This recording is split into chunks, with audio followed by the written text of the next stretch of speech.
Hi, hello friends, namaste. Welcome to Unique Homemaker Thoughts. Please like, share, subscribe my video. నేను ఈరోజు చేయబోయేది ఏంటంటే sweet shop స్టైల్లో carrot halwa చేస్తున్నాను.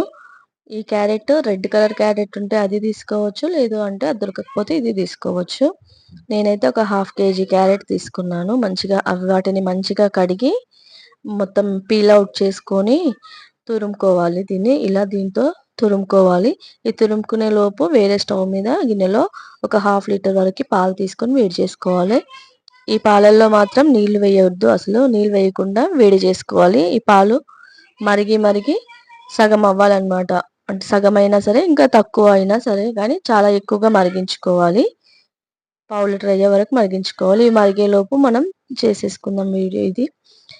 ఒక ప్యాన్ తీసుకొని అందులో ఒక టీ స్పూన్ వరకు నెయ్యి వేసుకొని, ఆ నెయ్యి కరిగిన తర్వాత దాంట్లో క్యారెట్ వేసుకోవాలి. ఈ క్యారెట్ని ఏంటంటే పచ్చివాసన పోయే వరకు వేయించుకోవాలి. పచ్చివాసన పోయే వరకు మంచిగా ఫ్రై చేసుకోవాలి.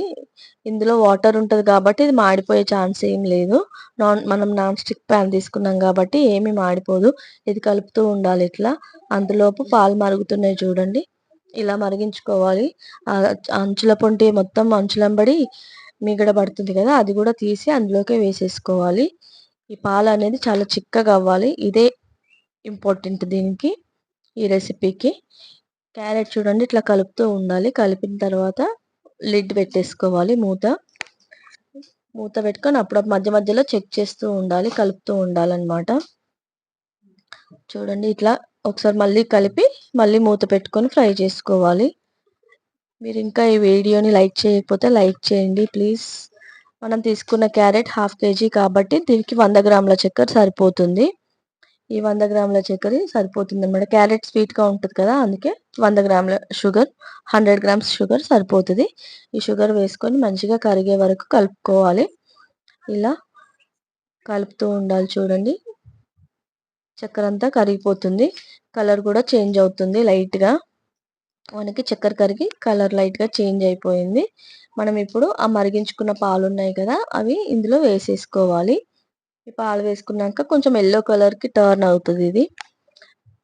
అంతే, కొంచెం ఎల్లోయిష్ వచ్చింది కదా, చూడండి ఇట్లా కలుపుకుంటూ ఉండాలన్నమాట. ఇవన్నీ కలిపి ఒక 4 ఇలాచీలు వేసుకోవాలి. దీంట్లో సరిపోతుంది ఇంత. ఒక 4 ఇలాచీలు పౌడర్ చేసుకొని వేసేసుకోవాలి. అది వేసుకొని మంచిగా కలుపుకుంటూ ఉండాలి. మూత పెట్టుకోవాలి. మధ్య మధ్యలో తీసి కలుపుతూ ఉండాలన్నమాట. ఇదంతా చిక్కబడాలి. మనం పాలు పోసినాం కదా, అది చిక్కబడాలి. సేమ్ ఇది స్వీట్ షాప్ స్టైల్లో, సేమ్ స్వీట్ షాప్లో ఎట్లా ఉంటుందో అదే టేస్ట్ ఉంటుంది. దీనికి పాలు మెయిన్ ఇంపార్టెంట్ అనమాట.